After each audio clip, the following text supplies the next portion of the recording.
Good morning, grade 9. So today, let's continue our discussion about classical art. But first, let's have a recap. So in classical art, we will be talking or we will be discussing about Egyptian art, Greek art, and Roman art.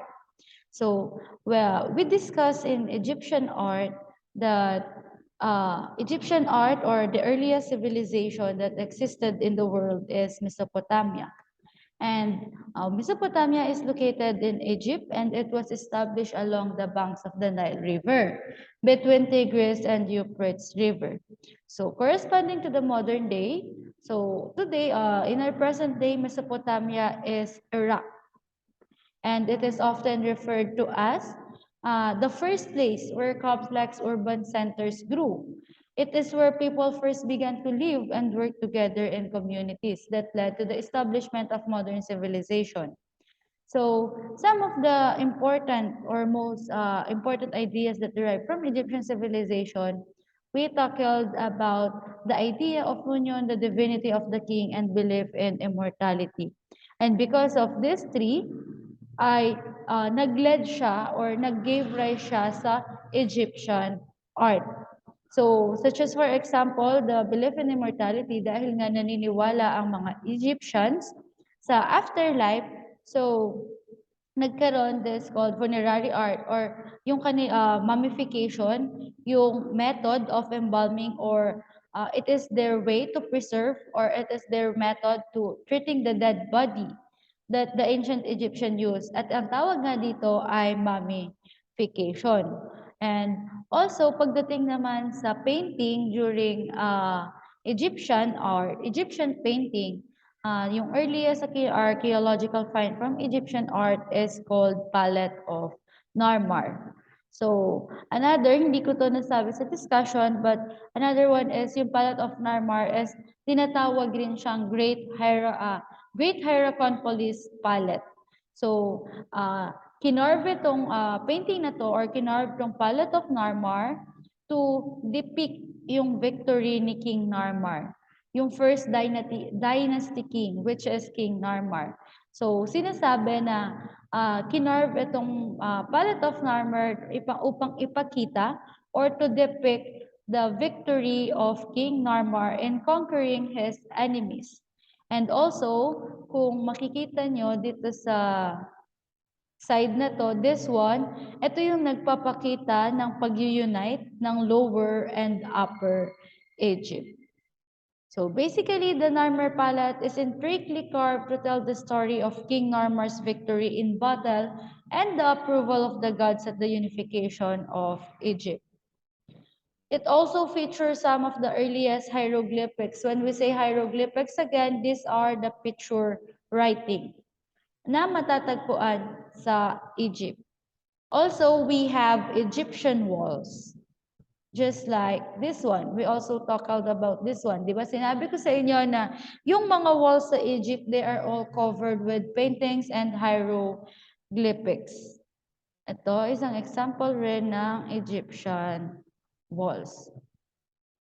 So, may tinatawag tayong word na horror vacuum or horror vacuum. Ito yung pamamaraan or this dislike for empty space is called horror vacuum. Dahil di ba sinabi ko or we discussed that Egyptian don't like empty spaces. Kaya ang nangyayari yung kanilang mga walls is napupuno ng mga pictures or hieroglyphics. They also have this hierarchical proportion. So, itong hierarchical proportion, like what I've said, yung Egyptian, important sa kanila yung hierarchy. So, pagdating sa painting, may tinatawag silang hierarchical proportion. So, ito yung technique that Egyptian artists utilize, which means that the important figures in an artwork are drawn larger and higher than those with lower rank. So dito makikita nyo sa painting na yung mga pharaoh, yung larger or pinakamalaki pagdating sa kanilang mga painting. Dahil yon dun sa tinatawag nilang technique na hierarchical proportion na dapat mas mataas or mas malaki, mas larger lagi yung mga people with higher rank than those people with lower rank. Next one is Remember this one also in terms of color, the men were painted darker than the women. Again, that the men were painted darker than the women. So, the Egyptian god of Horus, di ba diniscuss ko sa inyo, it depicted with the human body and the falcon's head. So, before yung mga Egyptian, their god and goddesses possess both human and animal characteristic. And yung combination of human and animal forms is tinatawag na theriomorphic. Pagdating naman sa Egyptian wall or the purpose of Egyptian painting is to make the deceased afterlife place pleasant para maging maganda yung buhay nung namatay na tao pagdating sa kabilang buhay or in afterlife. So, because of this mindset na naniniwala nga sila sa afterlife, so mostly ng kanilang mga themes sa kanilang mga paintings, especially sa mga wall paintings, ini-include dito yung journey nung namatay na tao, yung journey to the underworld. Parang ini-introduce nila yung deceased people or yung namatay na tao dun sa mga gods and goddesses. Sa mga gods and goddesses of the underworld or dun sa mga gods and goddesses in afterlife. So, dito ini-emphasize yung importance of life after death and the preservation of the knowledge of the past. So, yung painting of the walls on the tomb, it shows the events of the life of the king while he was still on earth and the scene he expect to encounter in the underworld after his death. So, pagdating naman po sa sculpture, the Egyptian sculpture were 3D or three-dimensional figures made according to a standard. And some carved in relief, which means wala po silang background or the background of the figure is carved away or tinatanggal to make the figure stand out, just like the bust of Nefertiti. Also remember this term, freestanding. When we say freestanding, it means that the figure is completely three-dimensional. So these are the characteristics of sculpture or the Egyptian art. So para sa characteristic, just remember this three. Empty space were filled with figures or hieroglyphics dahil nga ayaw ng mga Egyptian ng empty spaces. And ancient Egyptian art forms were characterized by regularity. And one of the characteristic also is art form is human figure or Egyptian art forms is human figures were static, stiff, and blocky. When it comes naman po sa architecture ng Egyptian, their structure in Egypt were usually made of sun-baked mud bricks and stone. Kasi nga po, Egyptians or the Egyptians, they are lacking of woods. They don't have a lot of wood, so they having wood scarcity. So most of their structure or architecture are temples and pyramids. So let's talk about pyramids. Pyramids were built to serve as tombs for the pharaoh. So we have the Great Pyramid of Giza. So most substantial ancient structure of the world. Diba? Kini-considered yung Pyramid of Giza or the Great Pyramid of Giza as the most substantial ancient structure of the world.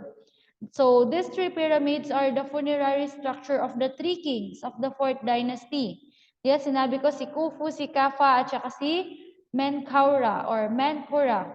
So this pyramid were highly confusing and with many tunnels to create confusion for grave robbers or dun sa mga magnanakaw. We also have the two most famous temples, yung Luxor Temple and Abu Simbel. So kung may pyramid, meron ring mastaba. So yung mastaba naman, ito yung rectangular or flat yung kanyang roof. Flat yung kanyang structure and it is made of bricks. So yung mastaba, ito ay nagsisilbi ring libingan or it is also a tomb. And itong tomb na to, it has an underground room wherein dun no ilalagay or dun i-store yung mga belongings ng mga namatay na tao. We also have obelisks. So obelisk is a four-sided tapered pillar topped with a small pyramid. So this one, it is commonly set up as a monument or a landmark. So for the last, Egyptian's architecture is yung kiosk. So yung kiosk, it is covered booth with an open front for selling food, magazine, and ticket. Before this one, ito yung itsura ng kiosk, and for modern day, this one is, at ganito na yung makikita nating kiosk. So most kiosks are found on the sidewalk and street corners of urban areas. So now let's proceed to Greek art. So this ideal order, reason or yung mga Greek art is nag-focus sa intelligence and reasoning capacity of human. So yung ideal order and reason is nagre-reflect sa kanilang religion and art. But the Greeks don't believe on the afterlife, unlike Egyptian. So let's proceed to the painting and pottery. So painting during this era were most commonly found in vases, panels, at saka sa mga tombs. So yung vases nila is tinatawag na amaphora and yung drinking cups naman is tinatawag na kylix. So makikita nyo sa inyong screen na we have black figure. So this one is yung two kinds ng pottery. So yung Greek pottery kasi is classified into two types, which is the black figure and red figure. So when we say black figure, ito yung ceramics na merong orange-red background. Tapos yung mga figure na naka-drawing dito, yung kulay niya is color black. So while yung red figure naman, kabaliktaran siya ng black figure kasi yung red figure, yung kanyang background is black. And then yung mga figures niya is naka-draw into orange clay. Again, yung black figure, yung background niya is orange-red, while yung red figure naman, yung background niya is black. So the design is usually told a narrative based on Greek mythology. So now let's proceed to the sculpture naman ng Greek. So the Greek sculpture are classified according to the three periods. So we have Archaic period, Classical period, and Hellenistic period. So the commonly used material for their statue and relief was marble. So we have in Archaic period, chorus and kore. So makikita nyo dito si chorus, siya yung nude youth, and kore naman is a clothed maiden. So you can see na yung sculpture nila is both of them smile. Pero mas visible yung kay Kore. So sinasabi nila na yung smile daw din sa kanilang sculpture, it depicts a slight show of emotion. And yung smile na to is tinatawag na archaic smile. And it showed here na yung it showed traces of the influence of Egyptian frontal and rigid pose. So for the classical period, remember this class na the classical period is also known as the golden age of Greece.